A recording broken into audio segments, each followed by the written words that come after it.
नमस्कार दोस्तों। आज आपके सामने औरा बुक डॉक्टर सदायन की अगले अध्याय के साथ उपस्थित हूँ। आज दोस्तों उसको बड़े ध्यान से सुनते हैं और समझते हैं। आभा मंडल में घर्षण आपकी सारी चेतना, विचार, भावनाएं, गतिविधियां और आग्रह प्रेरणाएं आभा में प्रतिबिंबित होती हैं, जिसका अर्थ यह है कि वे आपके स्वास्थ्य, अभिव्यक्ति, आपके जीने के तरीके, आपकी रचनात्मकता और आपके रिश्तों को प्रभावित करते हैं। जब संघर्ष शुरू होता है तो दो ताकतें अलग अलग आवृत्तियां होती हैं जिनमें सामंजस्य नहीं बिठाया जा सकता।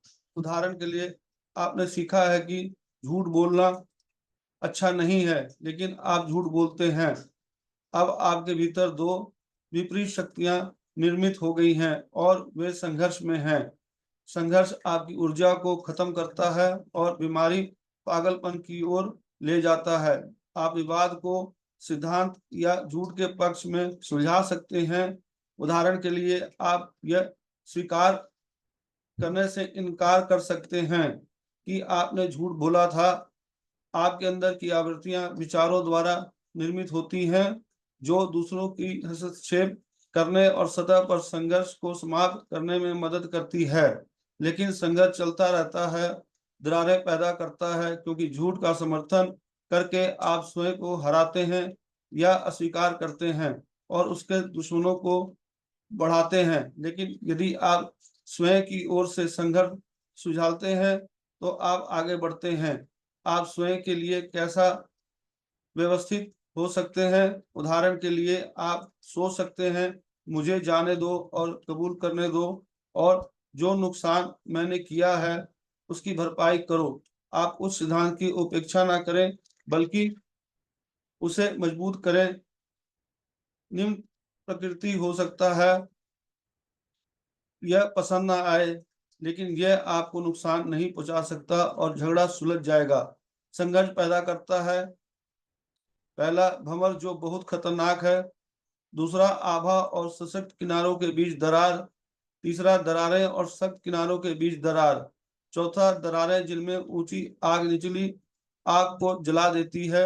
एक स्वस्थ आभा में रंग एक साथ मिलते हैं और इंद्रधनुष की तरह मिश्रित होते हैं। वे एक दूसरे का पोषण करते हैं और एक दूसरे की सेवा करते हैं। जब रंग तेज धार वाले होते हैं तो यह आभा में समस्याओं का संकेत देता है। आभा एक चिपचिपी धुंध की तरह है। आप जिस भी चीज को छूते हैं यह उससे चिपक जाता है। इससे पहले कि आप शारीरिक रूप से किसी चीज को धुएं की आभा से उसे छूती है, लेकिन आभा तब तक नहीं टिकती जब तक स्पर्श में निकली हुई अग्नि उसे चिपका ना दे। धन इसमें बहुत अधिक मात्रा में और एक पदार्थ होता है। विचार की अग्नि के तहत इसे धन्य या शुद्ध किया जा सकता है।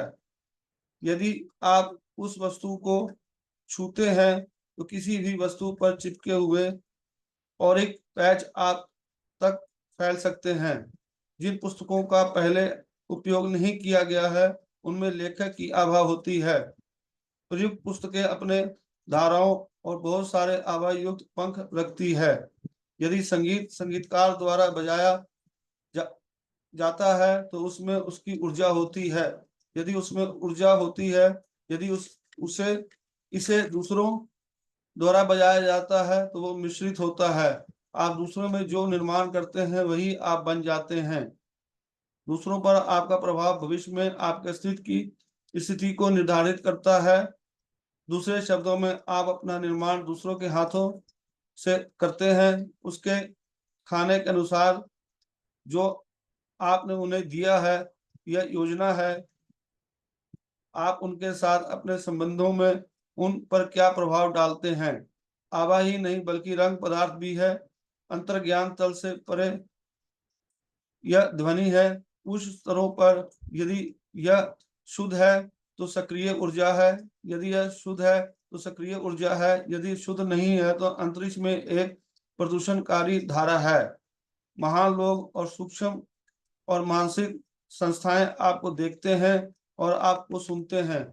आपकी जिंदगी उनके लिए एक फिल्म की तरह है। निम्नलिखित सहायता का उपयोग करके आभा को विकसित और स्थिर किया जा सकता है। पहला मौन, दूसरा एकांत, तीसरा विश्राम, चौथा अच्छे विचार, पांचवा आभार, छठा आध्यात्मिक प्रयास, सातवां ध्यान, आठवां आवधिक संयम, नौवां प्राकृतिक तेल जैसे कस्तूरी। इसमें पहला यूकेलिप्टस, दूसरा गुलाब का तेल, तीसरा चीड़ का तेल, चौथा तेज पत्ते का तेल कैसिसिया, पांचवा पुदीना, 10वां एक्सपोजर एक छोटी अवधि धूप के लिए। पहला पवित्र रिश्ते, दूसरा आंतरिक शांति, तीसरा रचनात्मकता और आनंद। मौन रहना आभा के लिए बहुत लाभदायक है। जब भी आपको थकान महसूस हो, नकारात्मक या थका हुआ, मौन रहे, पहाड़ियों पर जाओ, समुद्र या रेगिस्तान, और वहां कुछ दिन या सप्ताह बिताएं। घाटियां या गुफाएं विश्राम और मौन के लिए सर्वोत्तम स्थान है, क्योंकि ऐसी जगहों पर इलेक्ट्रॉनिक तरंगें कम होती हैं। कोशिश करें कि झरनों, लहरों या पेड़ों से गुजरती हुई हवा के आवाज के अलावा आपके आसपास कोई शोर ना हो।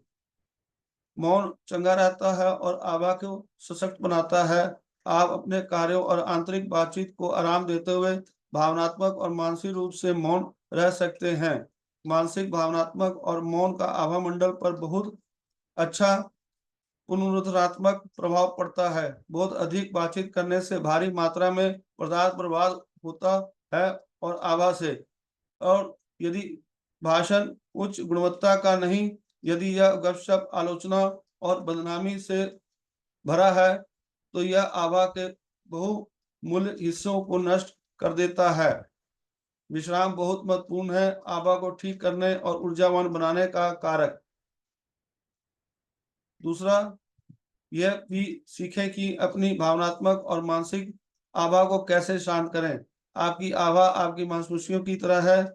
जब आप इसे समझना सीख जाते हैं, तो आप सीख सकते हैं इसे कैसे आराम दिया जाए। जब भी उत्तेजित, क्रोधित, भावनात्मक रूप से चिड़चिड़े या मानसिक रूप से उत्तेजित हो, तो अपने भावनात्मक और मानसिक शरीर को 10 से 15 मिनट तक के लिए आराम दें, जिससे आभा मंडल से उत्तेजना दूर हो जाए। आप अभ्यास के माध्यम से ऐसा करना सीख सकते हैं। किसी भी यांत्रिक तरीके का उपयोग ना करें। धीरे से अपनी इच्छा शक्ति का प्रयोग करें और आप परिणाम पर आश्चर्यचकित रह जाएंगे। आमतौर पर शारीरिक विश्राम और भावनात्मक विश्राम मानसिक विश्राम में मदद करता है। आभा का विश्राम आपके स्वभाव में रचनात्मक शक्तियों की आत्मा के क्षतिग्रस्त हिस्सों में प्रवेश करने और उन्हें ठीक करने का मौका देता है। सोना भौतिक शरीर को आराम देने का एक शानदार तरीका है, लेकिन यह भावनात्मक या मानसिक शरीर के लिए प्रभावी नहीं है, सिवाय इसके कि जब आप सोने से पहले उन्हें आराम दें। औसतन मनुष्य को गहरी नींद अभी तक ज्ञात नहीं है। गहरी नींद एस्ट्रल और मानसिक शरीर से वापसी है। मौन के आभा मंडल में अंतर ज्ञान शरीर में प्रवेश करती है। जो लोग वहां प्रवेश कर सकते हैं, वे स्वयं को ठीक कर सकते हैं, यदि कर्म उन्हें ठीक होने की अनुमति देता है। हमें शिक्षण में बताया गया कि ध्यान हमारी आभा विभिन्न परिस्थितियों में ढाल के रूप में कार्य कर सकती है। उदाहरण के लिए, शायद पिछले जन्म में हमने लोगों को मार डाला था या उन्हें कई तरीकों से बड़े पैमाने पर चोट पहुंचाई थी। जब हम इस जीवन में इन लोगों से मिलते हैं, तो उनमें से कुछ शत्रुतापूर्ण शक्ति हमारे प्रति उत्पन्न होती है और वे अनजाने में हमसे नफरत करते हैं, हमें अस्वीकार करते हैं और हमें नुकसान पहुंचाने का मन करते हैं। कई शत्रुताएं जिनका स्पष्टता कोई कारण नहीं होता, उनकी जड़ें अतीत में गहराई में हम केवल एक शुद्ध और अच्छी तरह से विकसित आभा के द्वारा ही शत्रुतापूर्ण ताकत से बच सकते हैं, जो तुरंत इन ताकतों के खिलाफ कार्य करती है और उनकी तीव्रता को तोड़ देती है या कि उन्हें स्रोत पर वापस कर देती है। अनेक विषैले वाण आभा से विक्षेपित हो जाते हैं। शिक्षण, प्रेम और शुद्ध विचारों की ऊर्जा के माध्यम आभा को व्यवस्थित और शुद्ध करने की आवश्यकता पर जोर देता है। एक शुद्ध और विकसित आभा दूसरों में प्यार बढ़ाती है। वे आपके पक्ष में कार्य करते हैं और आपकी मदद करने में खुशी महसूस करते हैं। एक शुद्ध और उच्च संगठित आभा कभी-कभी लोगों के समूह को नकारात्मक या पिछले जन्मों में उत्पन्न शत्रुता से बचा सकती है। यह भी संभव है कि एक खूबसूरत आभा उस करीबी दोस्त की आभा की रक्षा कर सकती है जिस पर हमला हो रहा है। ऐसे हमलों के खिलाफ आभा स्वचालित रूप से कार्य करती है, जबकि व्यक्ति आमतौर पर अपनी प्रतिक्रियाओं में अनजान होता है। आभामंडल में ऐसी किरणें पाई जाती हैं जो निश्चितता का पता लगाने की क्षमता रखती है। आक्रमण, ये किरणें 40 में उत्पन्न होती हैं और मस्तिष्क को बाईपास करती है। आभामंडल भी प्रतिक्रिया करता है, सूक्ष्म या ईथर तल से आने वाले किसी भी हमले के समान। ऐसे लोग भी हो सकते हैं जो हमारे कर्तव्यों, पद या दुर्घटना के कारण हमारे द्वारा आहत या मारे गए हों। ये लोग हमारे प्रति बहुत अधिक प्रतिशोध या नकारात्मक भावना पाले हुए हो सकते हैं और वे अक्सर उन भावनाओं को संतुष्ट करने के लिए हमें जुनूनी या अपने वश में करने की कोशिश करते हैं। लेकिन अगर हमारा आवामंडल अत्यधिक विकसित और शुद्ध है तो उनके लिए हम पर कब्जा करने का प्रयास करना भी लगभग असंभव हो जाता है, क्योंकि हमारा आवामंडल कमजोर हो जाता है कि उन्हें ऐसा करने का मौका मिलता है। घुसना, यह ज्ञात है कि कुछ व्यक्तियों की अव्यवस्थित अवस्थी में लोगों की किसी मानसिक हमले का अनुभव नहीं होता है। ऐसे व्यक्तियों को कभी-कभी टावर्स भी कहा जाता है। यह सच है कि टावरों पर कई तीरों से हमला किया जाता है, लेकिन ठोस चट्टान से टकराने के बाद वे किनारे गिर जाते हैं। हमें बताया गया है कि आवामंडल में कभी-कभी सुनहरी लाल रोशनी दिखाई देती है। इसे हृदय का कवच कहा जाता है। यह वह प्रकाश है जो सूक्ष्म स्तर पर अंधेरे बलों के हमलों को नष्ट कर देता है। अंधेरी ताकतों के खिलाफ सबसे मजबूत और सबसे शक्तिशाली हथियार दिल की सुनहरी लाल रोशनी है, क्योंकि यह जीवन की आग को विकीर्ण करती है।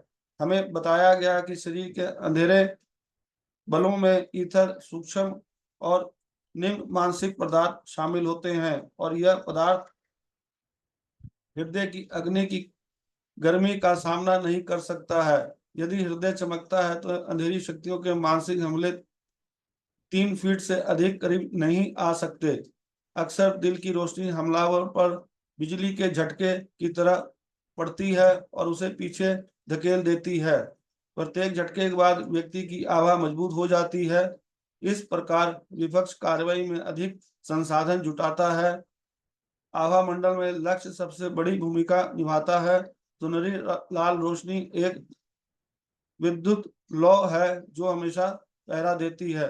दोस्तों, आज इसी अध्याय के यहीं तक, फिर अगली कड़ी के साथ आपके साथ उपस्थित होऊंगा। धन्यवाद। Thank you.